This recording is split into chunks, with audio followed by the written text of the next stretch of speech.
Man who started his working life as a welder in a Glasgow shipyard before embarking on a career as a comedian, which has made him rich and famous, not to mention windswept and interesting. Ladies and gentlemen, Billy Connolly.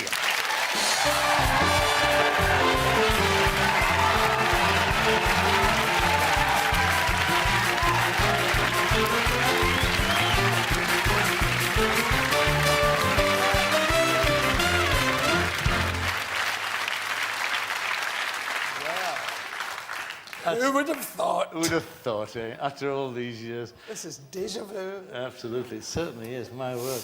That's a wonderful suit. Do you like it? Bit of crushed velvet, It's is it? crushed velvet, yes. Lovely. I find as the years roll by Yes. that blue isn't as kind to me as it was. I need something to reflect a bit of colour in my face. I've got the winter plumage on now, you know. But this stuff, you come to the conclusion, if you're me, that do you really want to look like Ronald Coleman? Or do you want to wear some clothes and be at the end, be in this bit of the century? Because men's clothes are so drab and beige. And I thought, let's go for a bit of colour. I did this many years ago. You've seen me in various outfits. I have. And and it cheers me up, you know. When I put my clothes on, I go, yes! Even in the house, I go, yes! And I wear my slippers. I go, oh. I've taken a sudden love for slippers. The Harris tweed ones with Pirelli soles. You know those, my favourite, I can't find them anywhere, is the ones with the boots with the zips. The trouble is, when you put them on, you never leave home again. It's unbelievably comfortable. Say, hey, Billy, come on, we'll go to Vegas. We'll do this. Nah. I think I'll watch Panorama. Now, you've lately arrived on these shores, about a couple of days ago, from Australia. I was from Australia. My favourite place in the world, I think. Mine too. I love it too. What, jet lagged or what? I'm very jet lagged. You think it's over, you know. I'll never understand it. I've tried all the tricks, and even who told me about? Was it Bobby Charlton? Jackie Charlton told me if you put brown paper in the soles of your shoes. Right. I've done all that. I just feel like a tube when I do that. There's no cure for it, so what I do now with jet lag is I ignore it completely, and it just comes in and reminds you, and you don't like fall asleep all the time, but somebody will be talking to you, you look bewildered, you know. You just lose the will to live. You know that expression. You know that expression when like David Attenborough he'll be up the Orinoco or the Juba Juba River. And there's guys who've never seen a white guy or whatever, and they're all there in the beige safari suits, right? And the guys, they've that expression, when they pull the camera out, the guys go like that. It's a sort of Labrador. It's an expression that dogs usually have. Well, like, I get that every now and again. Plus, I've got a disease, a disorder. A disorder. I think it's I have. I bet some of you have got it. It's a very popular disease. It's called sleep apnea. I die in my sleep. Now, I always... How do you know you die? My wife told me. Oh. See, it's one of those diseases, it's just snoring, basically. Although I don't just snore, I go like a normal guy. But then I go... She leaves it, now it can be 2 minutes. She's just about to dial 999 and I go...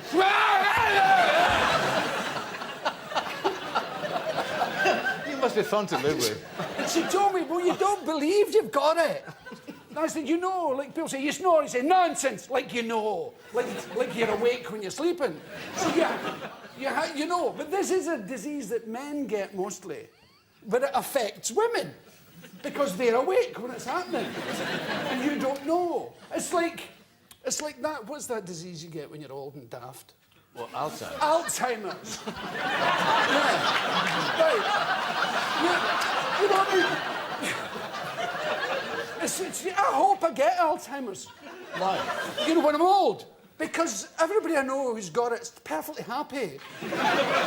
It's the people who surround them.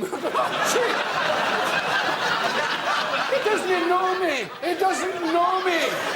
My guy's going, who are these pricks? Get out of my room. I was reading a book before you could, well, it's like that. My father, my father was a stroke victim. He'd lots of strokes, and he went a bit doolally towards the end. And my sister was talking to him in the house. I got my father marijuana. I said, here, get into that. Because he was drinking, and I thought, that's bad for you. Here, get into that. Spend the rest of the days in jail, yes. Because it wouldn't affect his medicine, you see. The drinking, and he would sit and get bombed and watch horse racing and put on really peculiar bets. Phone the guy. Oh, I want the guy with the blue jersey. Put a fiver in that. Lovely jersey.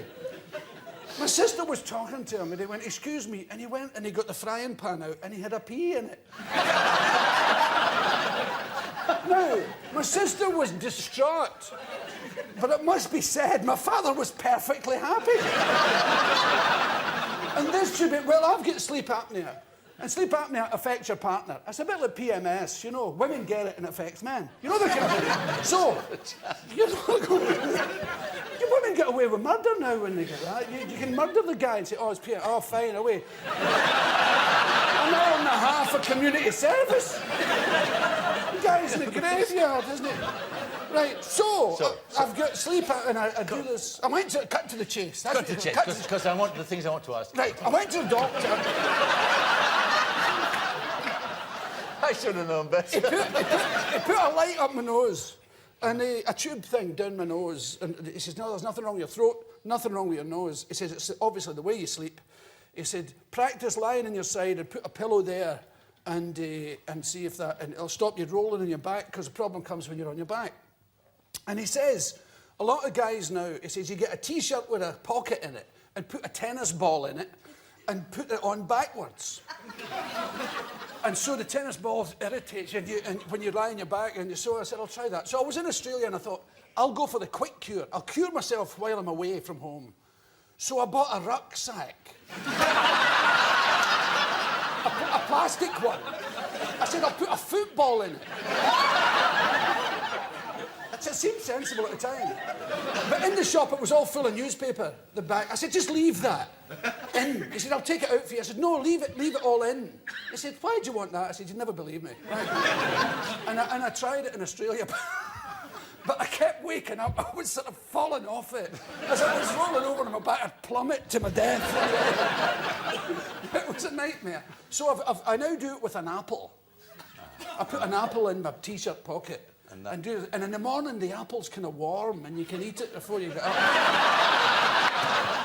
Fascinating. It's brilliant. Brilliant. All right, now all right, fine. Now I'm not getting any better. No, we've established... Sorry, I have jet lag and I'm just here. And you're here. And who'd have thought? Who'd have thought? Who'd have thought that since the last time I met you, now... you're a film star. I'm a film star of some great standing. You are. This is true. And that sounds like a Yorkshire village, doesn't it? Yes, great standing. Yes. and Mrs. Brown, the film that's I think I don't know if it's on release anymore now in England. It's probably shortly going to video, I would imagine. It probably will be soon again with Miss Judi Dench winning the Golden Globe. That's right. Well, I loved the movie. It was a smashing film. It's a smashing film, isn't it? It's a great movie. Yeah. It was a brilliant time. It's a lovely. Judy and I think it's a sort of a modern Brief Encounter. Probably my favourite film of all time. Oh, you like that, do you? I love Brief Encounter. What about those accents? I can't get on with those. My wife and I kid on, I used to do this thing. Oh, instead of saying excuse me, I'd say excuse one. Oh, excuse one. Right. And then when we're lying in bed, I would say, one loves one. And she'd say, one reciprocates with ardour. And then my line is, one would love to give one.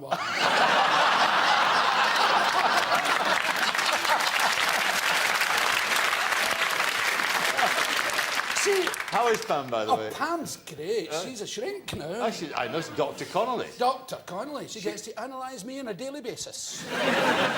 She's a sexual psychotherapist. She's a psychotherapist and she specialises in sexual trauma and she speaks dirty to men all day. Fascinating job, I bet. It's a brilliant job. Does she do any field research with you? Yeah, she does research on me, but I'm kind of boring sexually. Are you? Yeah, I would love to be more weird. You know, I've got a sex life like a pigeon, you know. It's a very quick affair. And then straight into the dying.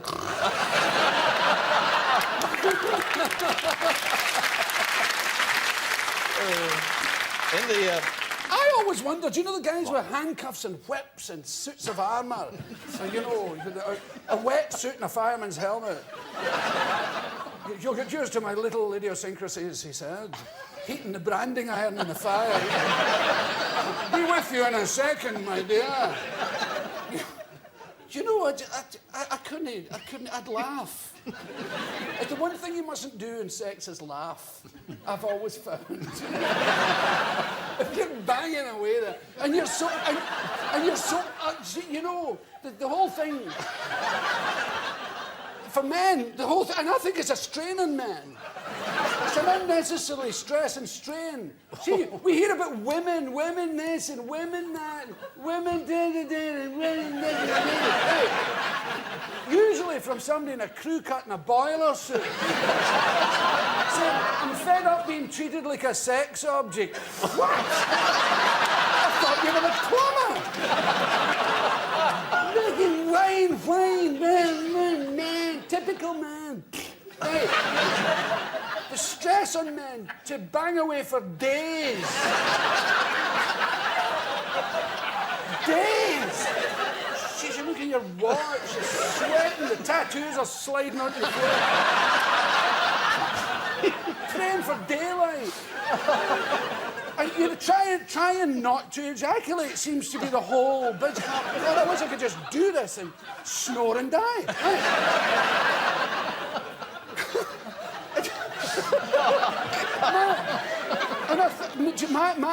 Men have many methods. Some people think of the FA Cup team of 1953. You mustn't think of sex or poof, it's all. I do the 9 times table. I got to 81 once. I did a lap of honour around the bed.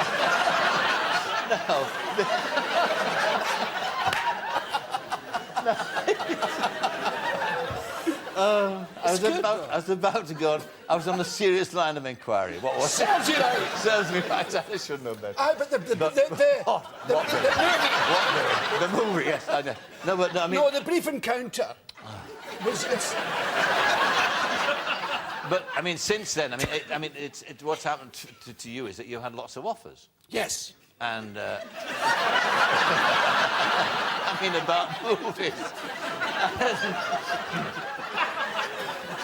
Do you know, you never get any sexy offers when you're me. One of the lines you'll never hear in your life is, she's shagging the banjo player.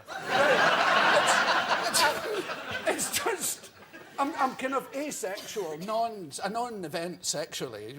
Comedians don't get pursued much by women. Maybe like David Baddiel or those guys do, because they're young, and I used to when I was young. But when you're me, you get a bunch of guys telling you jokes at the stage door. You know, and you really need that in your life. Oh, here, Bill, there's one here about a nun and 3 German shepherds. Clean it up and use it in your act. Well, thanks very much. It's not so good. But the film stuff is getting very. I used to get maybe an offer a year, and it would be one of those people saying, "It's a funny movie, Billy. We haven't written it yet. We're hoping that you would." Just do your thing, you know. We'll write some stuff for the other people, and you come in and just be you, yes. And it's, you know, that kind of crap. But now I'm getting, because of Mrs. Brown, I'm getting really good offers. Shall we have a look at Mrs. Brown? This is a lovely scene. It's a scene at the beginning of the movie. It's where you, John Brown, the Gilly, go to meet up with Queen Victoria, who was still in mourning. And That's this right. is the first time that you've I seen will have her to get her out of mourning. since the death. Because she won't open Parliament. She just wants to stay in Isle of Wight. But it's just a lovely Read scene between Tennyson. you and Judi Dench. Just have a look at this. It's smashing. Your family sent cards. It was much appreciated. I'm glad of it. My husband was always very complimentary in speaking of you. He would have approved, I'm sure, of my calling on you in this way. I trust it does not inconvenience you too much. I have no family, ma'am. Only my brothers and sisters. Yes. You have a brother in service here, do you not? I forget his name. Archie. Yes. Well, that will be company for you. Yes.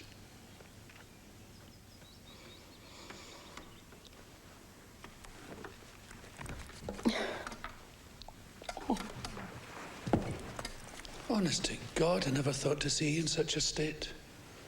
You must miss him dreadfully. You do not... He... Get him out! Get him out! Get him out! Get him out!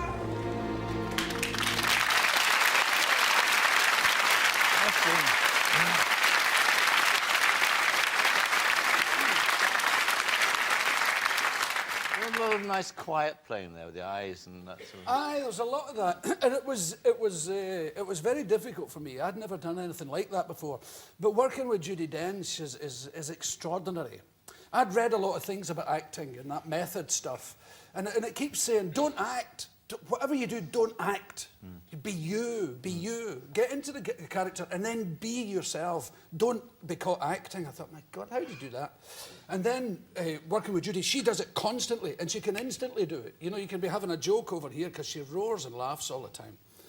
And then straight onto the set and she does that. She did that 6 times, that scene. Exactly the same every time. The pathos and everything was exactly, it was so impressive. She's a genius. And I hope she gets an Oscar. Is that what you want to do in the future now, then? I'd like to do more. I always want to be a comedian. I like being a comedian. And that's where I make my money. Sure. My manager thinks film's an expensive hobby, you know?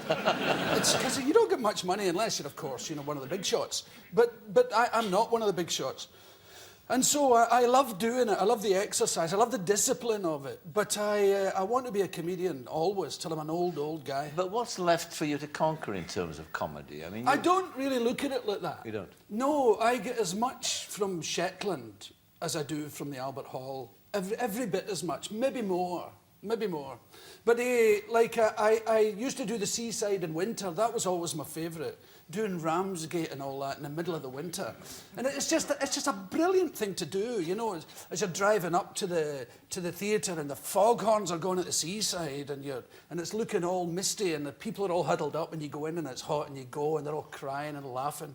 It's a magical thing to do with your life. Is it in your sense? I read an interesting line that you once said. I wish you'd said it to me, but it was to somebody else, where you said that what you are is your ordinary nutter working out his problems on stage. I do that all the time. Is there a kind of therapy involved? I'm usually telling the truth. Aye. Yeah.